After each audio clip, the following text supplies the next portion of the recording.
जो लोग ऑफिसेज में काम करते हैं या इवन एक्सक्यूज मी फैक्ट्रियों में भी, बड़ी मैन्युफैक्चरिंग यूनिट्स में काम करते हैं, उन्होंने अक्सर देखा होगा कि उनके ऑफिस में टी बॉयज़ होते हैं, फोटोकॉपियर्स होते हैं, इवन जैनिटर्स भी होते हैं, और वो सारे जो हैं वो वो उनको चाय सर्व कर रहे होते हैं और ये कर रहे होते हैं, वो कर रहे होते हैं। उसमें काफ़ी सारे लोग ऐसे होते हैं कि जो जो जो अनफॉर्चुनेटली आपकी, जिसको हम कहते हैं कि यार ये हमारी क्लास के नहीं है, ठीक है ना, हम उनको दिमाग, प्रॉब्लली हम बोलते नहीं हो बट हम दिमाग में सोचते हैं कि यार ये हमारी क्लास की नहीं है, ठीक है ना, क्योंकि वो छोटा काम कर रहा है, वो टी बॉय है, वो जैनिटर है, वो सफाई कर रहा है, मेरी डेस्क साफ़ करता है सुबह आने से पहले,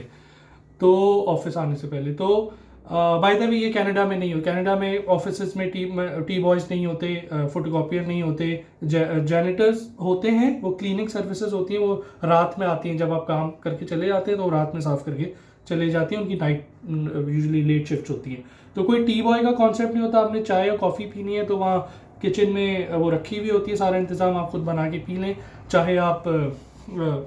हेड ऑफ द डिपार्टमेंट हो या आप इंटर्न हो, सेम है। और कोई आपको कोई चाय वाय सर्व नहीं करता, कोई फोटोकॉपी भी नहीं करता आपके लिए, फोटोकॉपी मशीन होती है कोने में, आप वहाँ जाके खुद जाके फोटोकॉपी कर लें। तो coming back to our own culture, तो वहाँ पे बहुत सारे लोग, जो मैंने भी ऑब्वियसली वहाँ पे 10 साल 9-10 साल काम किया, तो ऑब्वियसली बहुत सारे लोग थे वहाँ पे। तो मैं ये सोचता था यार इनको, ये जो शख्स है, फॉर एग्जांपल अहमद, ऐसी मैं हाइपोथेटिकल नाम ले रहा हूँ, अहमद का और यासिर को इक्वल प्लेइंग फील्ड ही नहीं मिली। क्या मकसद इसके, मैं समझा देता हूँ उसका क्या मकसद है। कि मैं अंग्रेज़ी मीडियम स्कूल में पढ़ा, ठीक है ना, मेरा थोड़ा सा स्लाइटली बेहतर एक्सपोजर था, मैं अच्छी यूनिवर्सिटी चला गया, मैंने MBA कर लिया, तो मेरी अच्छी जगह नौकरी हो गई, मैं टाई और सूट पहन के जो हूँ वो एक एनालिटिकल काम करना शुरू कर दिया मैंने, ठीक है ना, कि एक बैंक में।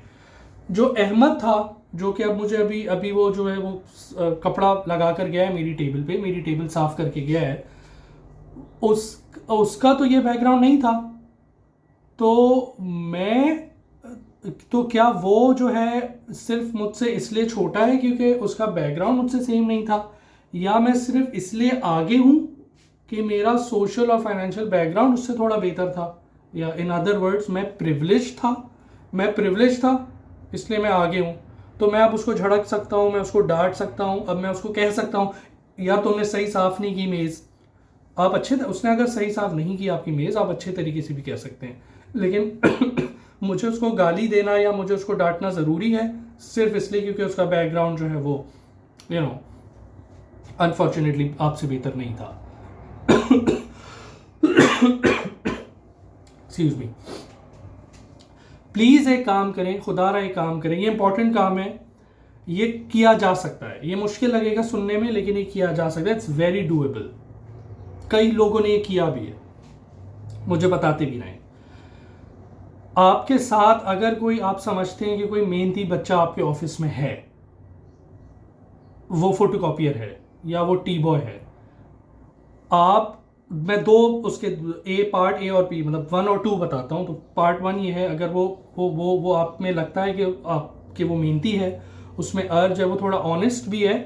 तो उसको अगर हो सके तो अपना काम अब मैं ये नहीं कह रहा आप अपना काम सिखा दें, वैसे पाकिस्तान में ये पॉसिबल है, लेकिन फिर भी प्राइवेसी और कॉन्फिडेंशियलिटी के लिए और ऑर्गेनाइजेशन की HR पॉलिसीज़ के हवाले से आप उसको अपना काम नहीं सिखा सकते। आप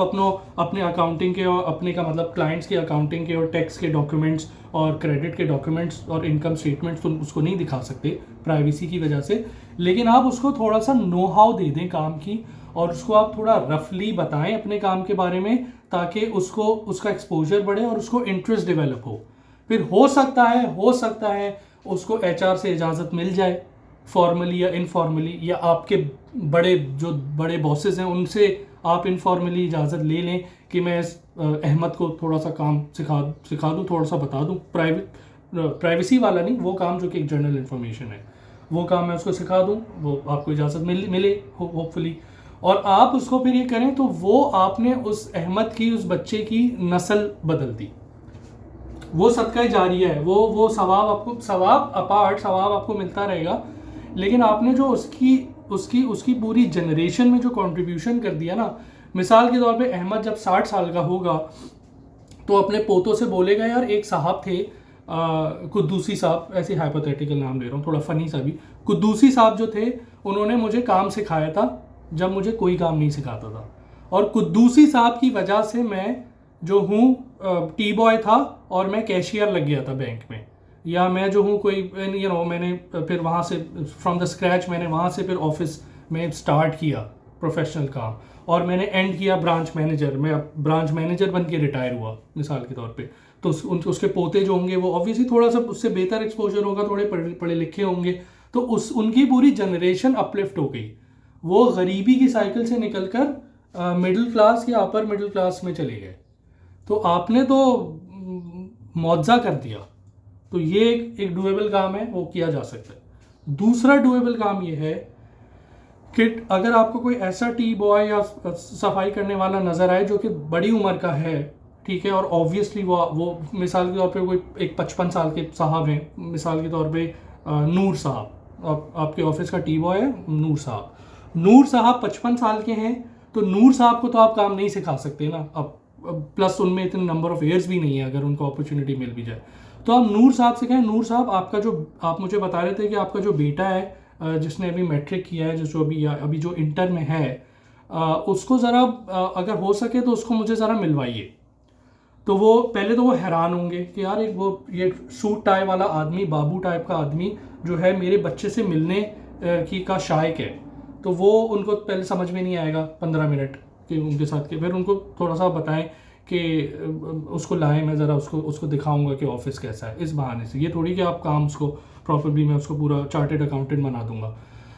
आप उसको लाएं, आप उससे वो महीने में अगर एक दफ़ा भी आपके पास आए और आप उसके साथ उस बच्चे से आप कहें कि यार तुम महीने में एक दफ़ा मेरे पास आओ, आप उसको सिर्फ गाइडेंस दे दें, आप उसको कोई पैसा नहीं दें, कोई फाइनेंशियल, मैं ये नहीं कह रहा कि आप जो है वो चैरिटी करना शुरू हो जाए और मैं चैरिटी ऑर्गेनाइजेशन खोल रहा हूँ, मैं उसकी बात नहीं कर रहा। आप सिर्फ उससे कहें कि महीने में तुमने मुझसे एक दफ़ा आके मिलना है, आप महीने में एक दफ़ा आधे घंटा अपना अगर स्पेयर कर सकें अपने office, obviously it could be difficult, सब बिजी होते हैं, मीटिंग्स होती हैं, दिस एंड दैट, बट आधे एक घंटे जो आप दोस्तों के साथ गप्पे लगाते हैं और सिगरेट पी रहे होते हैं कोने में, उस आधे घंटे में उस नूर साहब के बच्चे को जो कि इंटर में है, अगर उसको गाइड कर दें, वो आएगा पहले, वो तो पहले ओवरवेल्ड हो जाएगा कि सूट टाई पहना हुआ बाबू जो है वो मुझसे बात कर रहा है, उसके लिए वो यही काफ़ी है। वो 20 दिन तो उसी में उस ऑ में रहेगा, फिर वो थोड़ा रियलाइज़ करेगा, फिर आप उससे पूछेंगे अच्छा बेटा तुम इंटर में हो, कैसा जा रहा है, सही जा रहा है,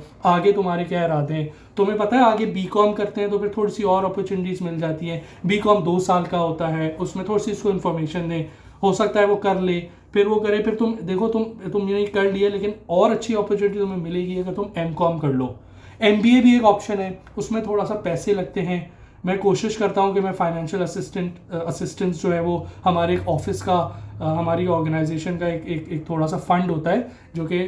स्कॉलरशिप वगैरह देता है, मैं कोशिश करता हूँ तुम्हें थोड़ा सा उसमें से दे दूँ, तुम थोड़ी बहुत तो जॉब यहाँ करते ही हो, होपफुली कि वो 4 साल बाद वहाँ पे जॉब स्टार्ट कर देगा, होपफुली तुम यहाँ जॉब करते हो, थोड़े से पैसे तुम्हें यहाँ पे मिलते हैं, उसको अपने परों उसको अपने परों के अंदर उसको ले लें। जैसे पुराने ज़माने में शागिर्दी होती थी, डिप्टी नज़ीर अहमद जो थे, आपने पढ़ा होगा उर्दू में स्कूल में, वो बड़े मशहूर थे, उनके शागिर्द बहुत सारे शागिर्द थे उनके डिप्टी नज़ीर अहमद के, वो मुझे इसलिए बहुत अच्छे लगते हैं डिप्टी नज़ीर अहमद। तो आप बच्चों को थोड़े एक बच्चों को शागिर्दी में ले लें, कोई फ़र्क, मैं ये नहीं कह रहा कि महीने के 10,000 रुपये दें उन सबको, कोई फाइनेंशियल असिस्टेंट नहीं, सिर्फ उनकी मेंटोरिंग